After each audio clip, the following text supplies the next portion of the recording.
বিহপুৰীয়া সমষ্টি এইবাৰ কংগ্ৰেছৰ দখললৈ আহিব কিয়নো বিহপুৰীয়া বাসীয়ে পাইছে নিজৰ মানুহ মনৰ মানুহ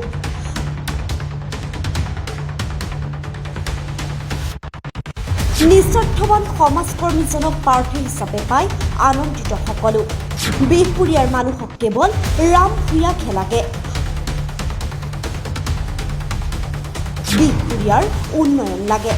বিহপুৰীয়াৰ মহিলাসকলো কংগ্ৰেছৰ প্ৰতিয়ে আকৰ্ষিত হৈছে কিয়নো বিহপুৰীয়া সমষ্টিৰ পৰা কংগ্ৰেছ দলৰ প্ৰাৰ্থী হ'ব ৰাম ভূঞা বিহপুৰীয়া সমষ্টিৰ জনপ্ৰিয়তাৰ শীৰ্ষত কংগ্ৰেছৰ সবল প্ৰাৰ্থী ৰাম ভূঞা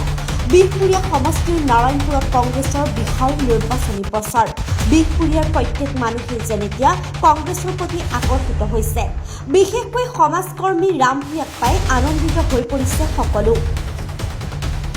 বিপদৰ বন্ধু হিচাপে আখ্যা পোৱা ৰাম ভূঞাই দীৰ্ঘদিনে সমাজ সেৱাৰ জৰিয়তে মানুহৰ মনত বিশেষ স্থান লাভ কৰিছিল তাৰ পিছতেই ৰাম ভূঞা কংগ্ৰেছ দলৰ প্ৰাৰ্থী হ'ব বুলি সকলো আনন্দত আত্মহাৰা হৈছে লোকেল প্ৰাৰ্থীহে লাগে চালানী প্ৰাৰ্থী নালাগে এনেদৰে শ্লোগানেৰে উত্তাল হৈ থাকে এতিয়া বিহপুৰীয়াৰ ৰাজপথ সকলোকে কেৱল ৰাম ভূঞাকহে লাগে আনহাতে বিহপুৰীয়া সমষ্টিৰ প্ৰত্যেক দিনাই অনুষ্ঠিত হৈছে নিৰ্বাচনী সভাত অংশগ্ৰহণ কৰিছে সকলোকে বহুলোকে বিজেপি এৰি কংগ্ৰেছলৈ ঢাপলি মেলিছে বিশেষকৈ মহিলাসকল আকৰ্ষিত হৈছে ৰাম ভূঞাৰ প্ৰতি